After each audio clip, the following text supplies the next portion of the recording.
We do want to talk about this. Meteorologist Kristen Van Dyke told us some rain was headed our way, some snow in the northern mountains as well. This is what it looked like about 3:30 this morning. Since then, Elizabeth, it looks like the rain's been off and on in Duke City. Yeah, it has. Let's check in with meteorologist Kristen Van Dyke now, who has more on the rain. What do you say, Kristen?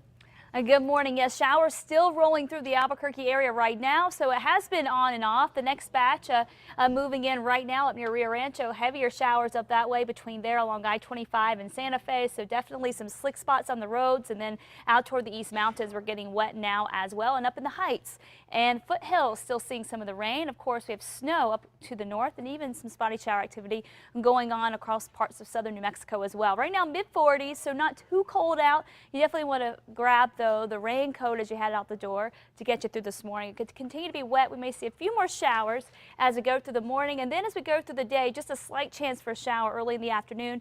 Skies are really going to start to clear out, and that's when the cold is going to set in. Highs today in the mid-50s and temperatures plummet big time tonight. I'll talk more about that and the rain and snow coming up in just a few minutes.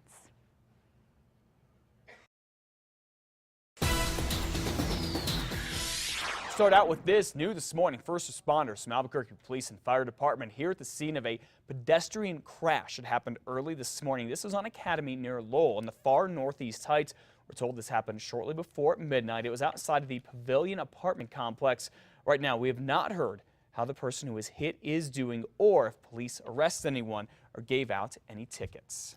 In other news this morning, the Bernalillo County Commission is calling for a permanent new investment policy by June. Now, this came yesterday after commissioners unanimously voted no confidence in the county treasurer, Manny Ortiz. They say Mr. Ortiz's decision to put most of the county's money into long-term bonds left the county so short of operating money that it's delaying purchases, road and construction projects, and may even have to cut jobs. At a special meeting yesterday, the treasurer, Manny Ortiz, defended himself. Listen to him. I assure you that I continue to act in the best interest of Bernalillo County. The vote of no confidence is about credibility and accountability. And so far at this point, I have not seen that with our current treasurers. Okay, that was Commissioner Lonnie Talbert speaking as well. The county commission also approved a policy limiting the investments to short-term 6-month bonds. Albuquerque's special election on a late-term abortion ban is now 2 weeks from today, and we now know more than 8,500 people have already voted early for it. The election is also a runoff for the city council between Democrat Diane Gibson and Republican Janice Arnold-Jones here for the Uptown area. Now, you may have heard the abortion ballot can be a little confusing. Your best bet, check this thing out ahead of time. You can find a sample ballot on our website, KRQE.com. You can also find out all the places there where you can go ahead and vote early.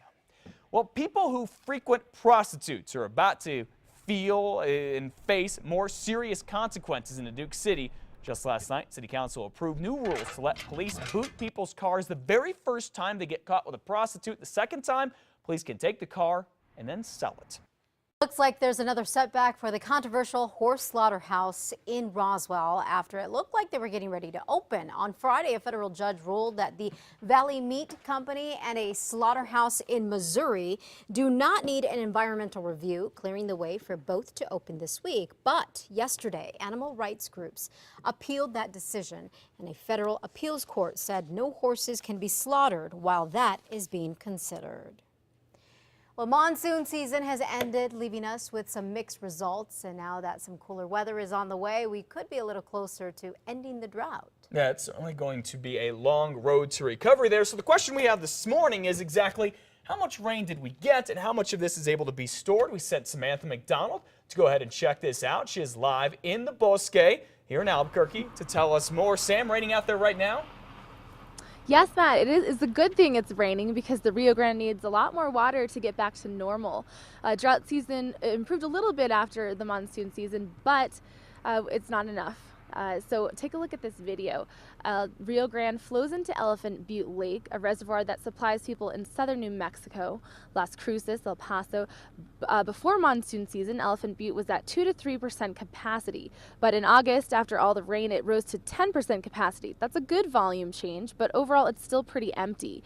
Because of the Rio Grande Compact, we are not allowed to store in reservoirs upstream of Elephant Butte when storage at Elephant Butte and Caballo reservoirs is below 400,000 acre-feet.